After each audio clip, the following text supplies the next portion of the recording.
Bonjour, ici on va voir les méthodes d'échantillonnage. Alors regardons. Alors ici ils nous disent détermine quelle méthode a été utilisée afin de constituer un échantillon représentatif. Alors pour faire des sondages, on doit choisir un bon échantillon et là il faut respecter quelques règles. Alors les 4 méthodes que vous avez dans le programme, vous avez la méthode aléatoire simple, comme ça.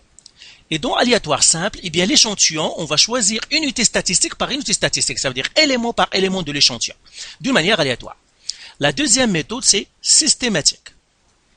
Alors systématique, encore une fois, on va choisir les éléments de l'échantillon un à un, mais cette fois-ci en faisant des sauts ou bien des bonds. L'autre manière, c'est grappe. Donc ici, l'échantillon, on va le choisir, mais on va pas choisir élément par élément, mais on va choisir groupe d'éléments par groupe d'éléments. Troisième manière, c'est la stratifier. Donc la quatrième manière d'échantillonnage, c'est stratifier. Et dans cette méthode-là, on doit s'assurer que toutes les catégories d'une population sont représentées dans l'échantillon. Alors maintenant, on va analyser ces 4 méthodes à travers les situations qu'on a ici. Première situation. Ils nous disent, on sélectionne de façon aléatoire 4 écoles primaires d'un territoire donné. L'échantillon est formé par tous les élèves qui fréquentent ces 4 écoles.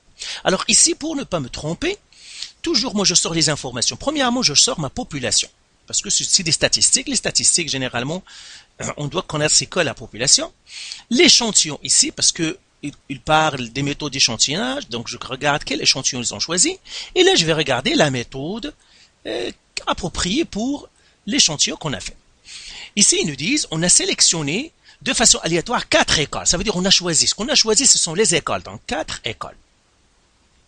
Et l'échantillon, c'est quoi? Ils nous disent, l'échantillon est formé par tous les élèves qui fréquentent ces 4 écoles. Donc, l'échantillon, c'est quoi? C'est élèves des 4 écoles. Et la population, c'est quoi? C'est les élèves. Parce que ce sont eux qu'on veut consulter. Et maintenant, c'est quel échantillon? Eh bien, tu vois ici que l'échantillon là, c'est grappe. Pourquoi? Parce qu'on n'a pas choisi élève par élève, mais on a choisi un groupe d'élèves par un groupe d'élèves. Et le groupe d'élèves, c'est l'école. Donc, on a choisi 4 écoles, ça veut dire qu'on a choisi 4 groupes d'élèves. Donc, ça, c'est grappe.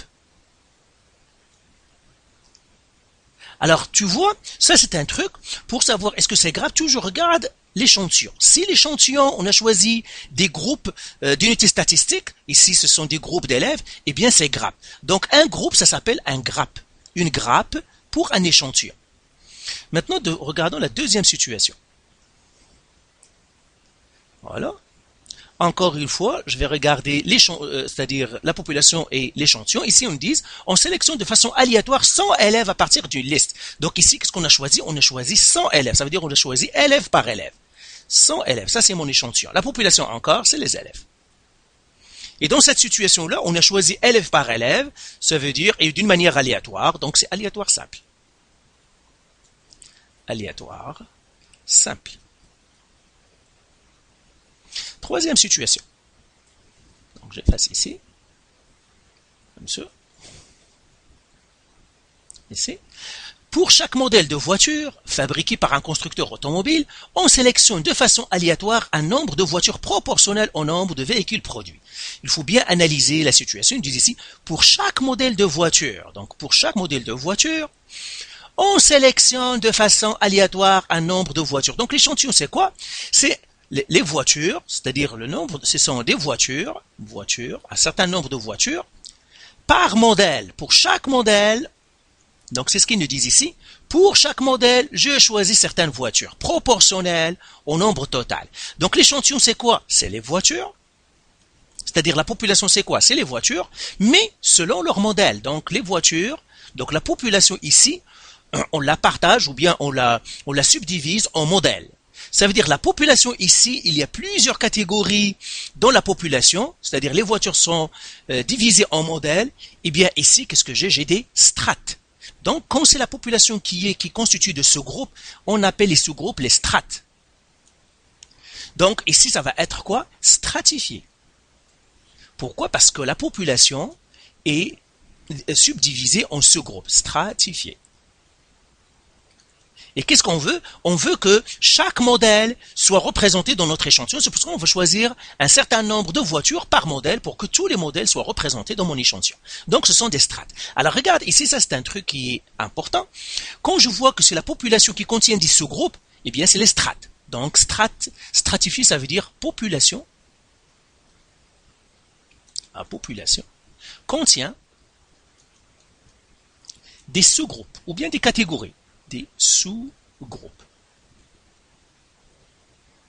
Quand c'est l'échantillon qui contient les sous-groupes, c'est grappe, échantillon. Comme tout à l'heure, on avait des écoles, donc c'est l'échantillon qui contient les sous-groupes. Sous-groupes. Donc, grappe est stratifié, ça se divise, qui est groupé, si c'est l'échantillon, c'est les grappes, si c'est la population, c'est stratifié. Alors, regardons la quatrième situation. Donc, je l'efface ici. Alors, la quatrième situation, qu'est-ce qu'ils me disent? On sélectionne la 10e personne qui entre par la porte principale d'un centre commercial, après quoi on sélectionne la 25e personne qui entre dans le centre commercial par la porte principale, la 40e personne et ainsi de suite par bond de 15. Donc, par bond de 15. Donc, ici, l'échantillon, c'est le 10e, on choisit le 10e, on va les choisir un à un, 10e, 25e, 40e, et puis ils me disent, le suivant, on va faire des bons de 15, ça veut dire des plus 15, ça va être lui 55e, etc. Par des bons de 15. Et puis les bons, ça veut dire systématique. Donc là, c'est la méthode systématique. Alors, tu vois, d'après mon expérience, dans un examen aléatoire simple ou bien systématique, ça, tu n'auras pas de misère à les identifier parce qu'ils sont faciles. Généralement, là où tu pourrais être confondu ou bien tu pourrais être mélangé, ça entre grappe et stratifié.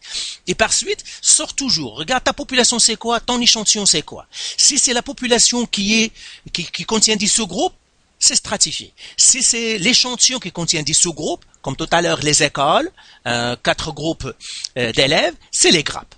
Alors regardons un deuxième exemple. Alors ici, ils nous disent, nomme la méthode d'échantillonnage choisie dans les situations suivantes. Donc la même chose, donc on aura encore, je vais les écrire ici encore, aléatoire simple,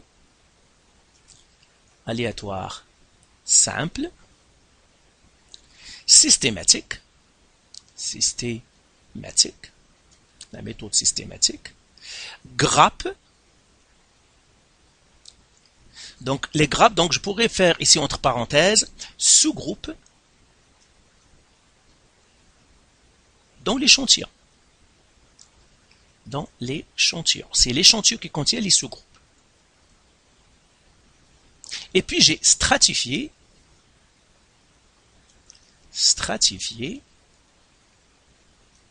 Et ici, sous-groupe dans la population. Sous-groupe dans la population.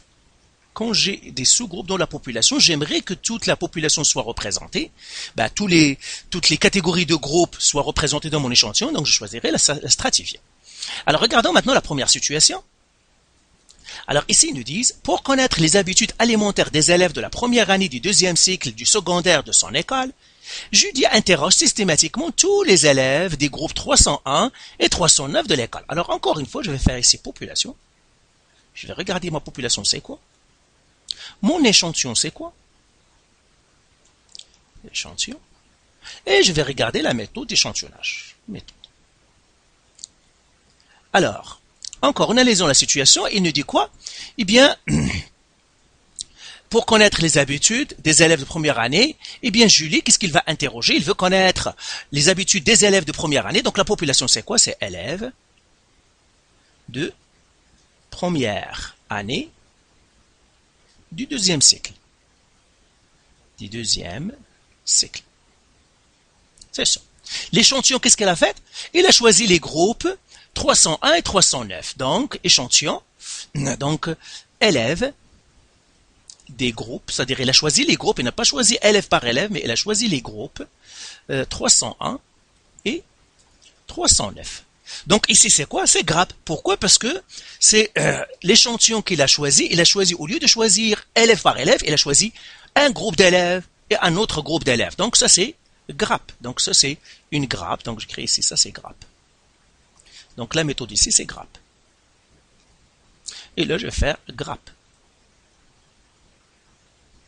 Alors, regardons la deuxième situation. Voilà. Ici, il me dit, pour effectuer une enquête semblable, Tania choisit plutôt au hasard 30 filles et 30 garçons. Donc, l'échantillon de Tania, c'est 30 filles, 30 garçons. Donc, il a choisi 30 filles et 30 garçons parmi tous les élèves de la même année. Ça veut dire qu'il a choisi élève par élève. Seulement, il a fait attention pour choisir 30 filles et 30 garçons. Ça veut dire pour elle, la population, c'est tous les élèves. Mais, il dit pour elle, la population est subdivisée en filles parce qu'il va choisir les filles. Il fait attention pour choisir des filles et choisir des garçons. Ça veut dire quoi? Eh bien, c'est stratifié parce que pour Tania, la population est subdivisée en deux catégories. C'est ce qu'on appelle les strates. Ça veut dire la méthode d'échantillonnage qu'il a utilisée, c'est la méthode stratifiée. Stratifiée. Alors, regardons maintenant la troisième situation. Je vais effacer ici.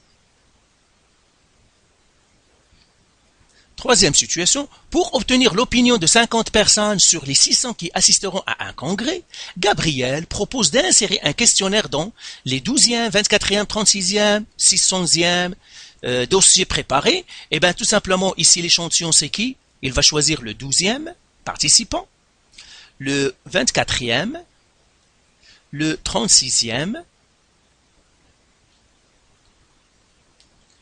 donc 36e, c'est ça pour faire 36e, etc.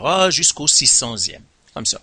Et bien la population ici, ben, bien sûr, ce sont les personnes qui assistent, personnes qui assistent, donc je ne continuerai pas, qui assistent au congrès. Et bien ça se voit, c'est systématique. Pourquoi? Parce que tu vois que ce sont des bons dessous. Celle-là, c'est facile, c'est systématique. Et puis, quatrième situation. Voilà. Alors, quatrième situation, Jasmine aussi veut obtenir l'opinion de 50 des 600 personnes inscrites à un congrès. Cependant, sachant que 10% d'entre elles sont bientôt retraitées, elle décide plutôt de remettre un questionnaire aléatoirement à 5 participants aux participants de ce groupe, ainsi qu'à 45 autres personnes, également de façon aléatoire. Donc ici, Jasmine, elle, qu'est-ce qu'elle fait? Il veut faire aussi la même chose, il veut avoir l'opinion de ceux qui sont inscrits au congrès. Donc la population, c'est qui? C'est les personnes inscrites au congrès. Donc, c'est ça. Et là, qu'est-ce qu'elle a fait? Elle a choisi, elle a donné 5 dossiers aux retraités et 45 aux autres. Pourquoi? Parce que il dit, ma population est constituée de 10% des gens qui sont retraités, et puis les autres ne sont pas retraités. Donc pour elle, la population est subdivisée en deux. Retraités, puisqu'il va donner des dossiers aux retraités, et les non-retraités. Et il veut avoir l'opinion des deux catégories de personnes qui sont là. Ça veut dire quoi? Eh bien, il a utilisé le stratifié. Pourquoi? Parce que la population est subdivisée en deux groupes. Ça veut dire c'est des strates, donc stratifiés. Donc ici, je vais faire stratifié. Stratifié. Donc voilà pour cet exercice. Encore une fois, fais attention tout simplement entre les graphes et stratifiés. Regarde toujours ton échantillon et ta population. Si la population est constituée de plusieurs sous-groupes, c'est stratifié. Si c'est l'échantillon qu'on a pris en groupe, au lieu de choisir un à un, mais on a choisi groupe par groupe, c'est grappe. Les autres, c'est facile à trouver. Dernière chose auquel je veux attirer ton attention, parfois ils vont essayer de vous mélanger. Par exemple, regarde, dans la première situation, il dit systématique. Et il y a plusieurs qui vont dire systématique, donc c'est systématiquement, le mot systématiquement, on interroge systématiquement, mais tout simplement ce mot-là, il n'a rien, tout simplement pour vous mélanger. Il faut bien analyser sa phrase pour savoir est-ce que vraiment c'est systématique ou si c'est autre chose. Ok, allez, voilà, bye.